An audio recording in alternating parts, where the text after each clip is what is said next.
ஆர்ப்பாட்டத்திற்கு எங்களை அழைத்த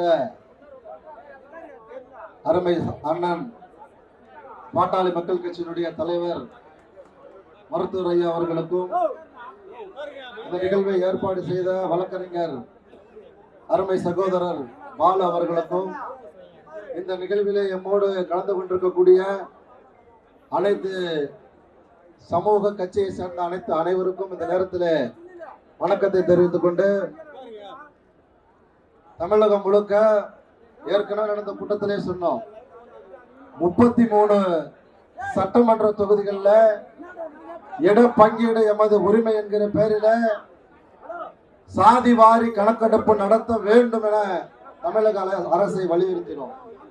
அதனைத் தொடர்ந்து முத்தரையர் சமூக மக்கள் பெரும்பான்மையாக வாழுகிற 8 பாராளுமன்ற தொகுதிகளில் பாராளுமன்ற தொகுதி மீட்பு மாநாடு என்கிற பெயரில் மிக பெரும் கூட்டத்தை கூட்டி அந்த கூட்டத்திலும் சாதிவாரி கணக்கெடுப்பு நடத்த வேண்டும் என்று தமிழக அரசை வலியுறுத்தினோம்.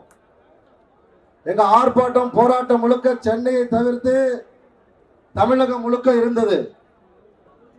இங்க சென்னையில ஆர்ப்பாட்டத்திற்கும் போராட்டத்திற்கும் பெயர் போன பாட்டாளிகளோடு நாங்கள் கைகோர்த்திருக்கிறோம்.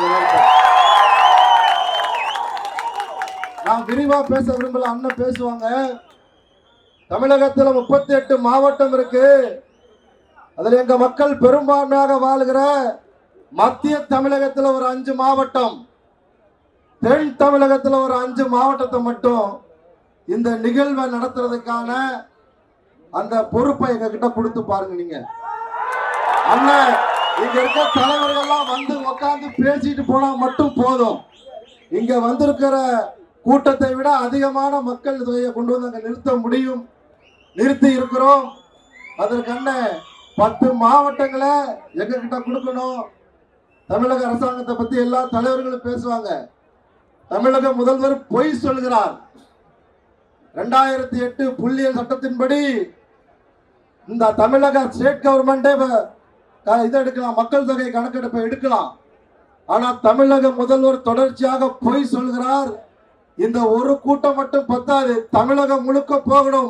அதுல 10 மாவட்டங்களில் நிச்சயமாக தமிழர் தேசம் கட்சியும் வீர முத்தரையர் முன்னேற்ற சங்கமும் உங்களுக்கு தோளோடு தோளாக நிற்போம் என்ற நேரத்தில் சொல்லி, எங்களுக்கு வாய்ப்பு கொடுத்த அனைத்து கட்சிகளுக்கும், பாட்டாளி மக்கள் கட்சியினுடைய தலைவர் அவர்களுக்கும், அருமை சகோதரர் பாலன் அவர்களுக்கும் இந்த நேரத்தில் நெஞ்சம் நிறைந்த நன்றியை தெரிவித்துக் கொண்டு விடைபெறுகிறேன். நன்றி, வணக்கம். சார்பாக நடைபெற்றுக் கொண்டிருக்கக்கூடிய அனைத்து சமுதாய தலைவர்கள் கலந்து கொண்டு இருக்கக்கூடிய இந்த நிகழ்ச்சிக்கு தலைமையேற்று நடத்தி கொண்டிருக்கக்கூடிய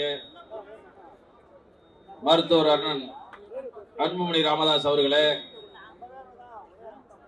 சமூக நீதி கூட்டமைப்பினுடைய தலைவர் அண்ணன் பாலு அவர்களே, மூர்த்தி அண்ணன் அவர்களே, தென்னிந்திய ஃபார்வர்ட் பிளாக்கினுடைய மாநில அமைப்பு செயலாளர் தங்கம்ஜி அவர்களே, மாரி மரவன் அவர்களே, தென்மண்டல பொறுப்பாளர்கள் அருள் ஆனந்த் அவர்களே, மகேந்திரன் அவர்களே, மகாலிங்கம் அவர்களே, பழனி அவர்களே, பாஸ்கர் அவர்களே, கவின் அவர்களே, ஜாதி வாரியான கணக்கெடுப்பு ஏன் எடுக்க வேண்டும் என்று சொன்னால், பீகார்ல ஒரு ஆண்மை மிக்க ஒரு முதலமைச்சர் நிதிஷ் எடுத்துட்டார். ஆனா அந்த நிதிஷ்குமாருடைய ஜாதி எவ்வளவுன்னா 2% கீழே. அதே போல தெலுங்கானாலையும் எடுத்துட்டாங்க. ஆனா ஏன் எடுக்கிறாங்கன்னா, மக்கள் நலனை கருத்திலே கொண்டு விகிதாச்சார அடிப்படையிலே அவர்கள் முன்னேற வேண்டும் என்ற நல்ல நோக்கத்தோடு அங்கே ஆளுகின்ற அரசாங்கமானது இருந்து கொண்டிருக்கிறது. ஆனால் இங்க இருக்கக்கூடிய அரசாங்கம் அண்ணன் மூர்த்தி அண்ணன் சொன்னது போல கல்யாண மண்டபம் கூட தேவையில்லை, ஒரு சின்ன வீட்டுக்குள்ள அடைச்சிடலாம். 1% கீழே இருக்கவர்கள் நம்மளை 1967 இருந்து இன்று வரை நம்மளை ஆண்டு கொண்டிருக்கிறார்கள் என்று சொன்னால் இதுதான் இந்த அவல நிலை. சமூக நீதி காவலர் ஐயா மருத்துவர் ராமதாஸ் அவர்லாம் இன்னைக்கு யாரெல்லாம் தந்தன்றான். இன்னைக்கு நான் எம்பிசி பிரிவை சேர்ந்தவன், அதை விட டிஎன்டி என்று சொல்லக்கூடிய டிரைப்ஸ் இனத்தை சேர்ந்தவன் நான். ஆனால் நம் கலாச்சாரம், பண்பாடு, நாகரிகத்தெல்லாம் தெரியாத ஆங்கிலேயன் 1801 இருந்து 31 வரைக்கும் ஜாதி வாரியான கணக்கெடுப்பு எடுத்து வச்சிருந்தான். அதுக்கப்புறம் வந்த ஆட்சியாளர்கள் எல்லாம் மக்கள் தொகை கணக்கெடுப்பு தான் எடுக்கிறான்.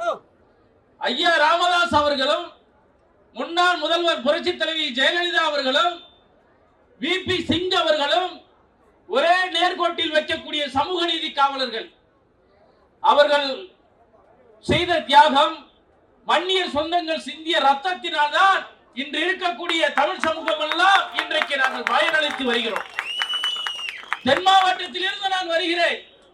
எங்களுடைய முக்காத்தூர் சமூகம், கல்லர் மறவர் அகமுடியார் சமூகம், அந்த சமூகம் எங்கே அந்த முக்காத்தூர் தென் தமிழ்நாட்டிலே இல்லை, இங்கே வட மாநிலத்திலே என்ன நிலையில் இருக்கிறார்கள்? ஆட்டோ ஓட்டுநர்களாகவும் மேடை துடைப்பவர்களாகவும் இங்கே கூலி தொழிலாளர்களாகவும் வேலை செய்து கொண்டிருக்கிறார்கள். யார் ஆனால் எங்களை எல்லாம் சாதி சண்டை போடவிட்டு இங்கே சந்தோஷமாக ஆட்சி ஆளுகின்றவர்கள் எங்கிருந்தோ வந்தவர்கள். யார் இவர்கள்? இந்த நாட்டுக்கு வீரனுக்கு என்ன சம்பந்தம்? நாடு பிடிக்க வந்த நாடோடி கூட்டம் இன்றைக்கு நம்மளை ஆண்டு கொண்டிருக்கிறது என்று சொன்னால் அதற்குத்தான் இந்த சமூக நீதி கூட்டணி. அண்ணன் ராமதாஸ், அண்ணன் அன்புமணி ராமதாஸ் அவர்கள் விரிவாக பேச வேண்டும் என்பதற்காகத்தான் நாங்கள் எங்கள் உரையை எங்களுக்கு இந்த ஆட்சியாளர்களுக்கு மீது பயங்கரமான அதிகமான கோபம் இருக்கிறது. நாங்கள் டிஎன்டி சர்டிபிகேட் கேட்டோம்.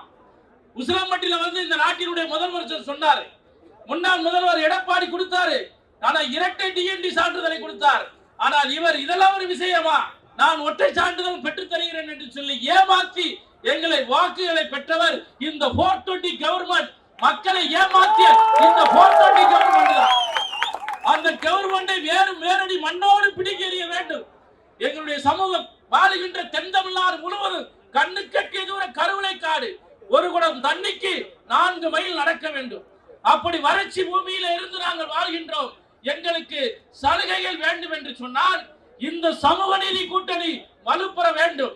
தமிழர்கள் அனைவரும் ஓர் அடியிலே திரள வேண்டும் என்பதற்காக தான் இந்த சமூக நீதி கூட்டணி.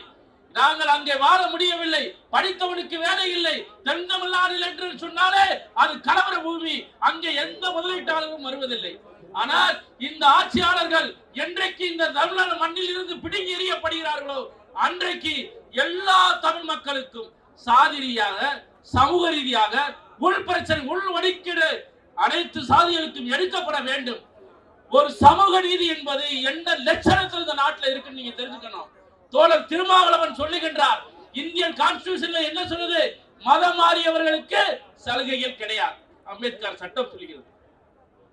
ஆனால் திருமாவளவன் தைரியமாக மேடையில் அமர்ந்து கொண்டு என்னுடைய கட்சியில் இருக்கக்கூடிய எல்லா எம்எல்ஏகளும் மாற்று மதத்தை சேர்ந்தவர்கள் என்று சொல்லுகிறார் என்று சொன்னால் இதுதான் இந்த சமூக நீதியின் லட்சணம். இந்த தமிழ்நாட்டிலே ஒரு சாதாரண பறையன் அளிக்கக்கூடிய அவருடைய பொறுப்பிலே நான் மக்கள் பறையன் என்று சொல்லிக் கொண்டு மாற்று மதத்திலே இருந்து கொண்டு பகுமானத்திற்காக ஒரு மதத்தையும் சலுகைக்காக ஒரு சாதியும் வைத்துக் கொண்டிருக்கக்கூடிய இந்த பல்வேறு நபர்கள் இந்த தமிழ்நாட்டில் உலாவிக் கொண்டிருக்கிறார்கள். இவர்களை எல்லாம் பிடுங்கி எறிய வேண்டும். சாதி வேணும், சலுகை வேணும், இந்த மதம் வேண்டாம் என்று சொல்லி அவர்களையும் சேர்த்து கணக்கெடுத்தால் மட்டும்தான் நமக்கு நிறைய இடவசதிகள் கிடைக்கும் என்று சொல்லி பேச வாய்த்தமைக்கு நன்றி பாராட்டி விடைபெறுகிறேன். நன்றி, வணக்கம். பாரத் மாதா கி ஜெய். ஜெய் ஹிந்த்.